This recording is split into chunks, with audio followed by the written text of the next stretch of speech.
The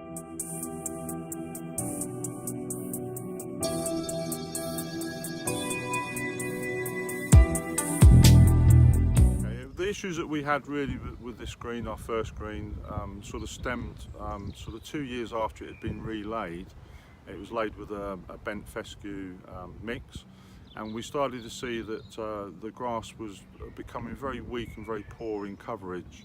A lot of algae formation. The green was constructed very close to the boundary tree line, but that once the green started to sort of go back on us a little bit, we really couldn't find out how to stop that from happening. Initially we started looking at different things that might be causing this, to do with nutrition levels, even sort of nematode population and activity, and one by one we decided that although it was probably a combination of a lot of factors that were causing the problem, we needed a proper sort of forward plan to see how we could get this green back to where we wanted it to be. And on the advice of our agronomist Charles Henderson, it was suggested that we should sort of look to employ a lighting rig to try and promote some grass and get some root development going at a time when that wouldn't normally happen, i.e. during the winter months. I never thought for one moment that I would be using something like a lighting rig on my greens. But this is modern day greenkeeping, and we have to look at everything that we can to try and make things better for the membership and our guests who come and play at Highgate.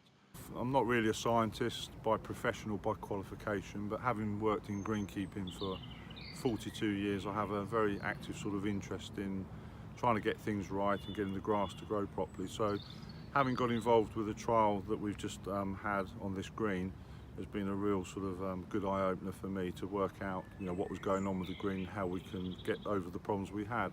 So my role as sort of scientist was very much the sort of data collection and being on site on a daily basis to sort of make sure that everything went the way we wanted it to go. We did have quite a few comments from the golfers when the lighting rigs were first deployed on the green. The first sort of few batches of golfers coming out were sort of wondering what was going on. We are very close to both Wembley Stadium and the Emirates Stadium, and we know that they use sort of similar lighting rigs at both of these venues. To be honest about it, any time that I was on the green, if a member come by and stopped and had a chat, they were actually very interested in what we were trying to achieve. And once we could show them the benefits of what we were doing with the actual grass coming in, some of the seed that we put down in November started to germinate, I think overall the membership actually became very, very interested in what we were doing.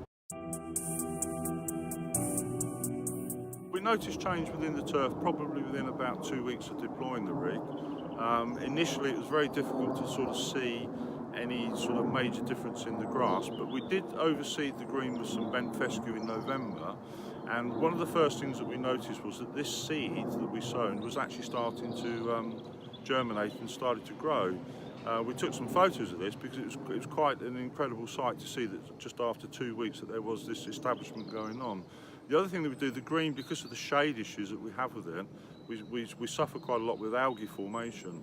And one of the other things that we noticed immediately, within even a couple of days of employing the rigs, was in fact the algae was actually drying out and was becoming less of a problem.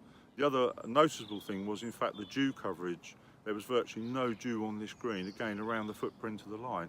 And that was obviously from day one, and that was a bonus because the drier we could keep the green, it was going to help with the other problems we was having to do with the algae, etc. Just when we first started the trial, we were sort of thinking that, it's sort of February time and March will be just around the corner. And little did we know that the famous beasts from the east arrived and hit us right in the middle of the trial. And it was really interesting because the first phase of the bad weather brought with it really some hard ground frost, and we could see immediately the actual rig was able to keep the frost clear on its own footprint, whereas around the perimeter of the green was actually frozen solid. At the end of the trial, we had to sort of sit down and say to ourselves, what did we benefit from using this lighting rig?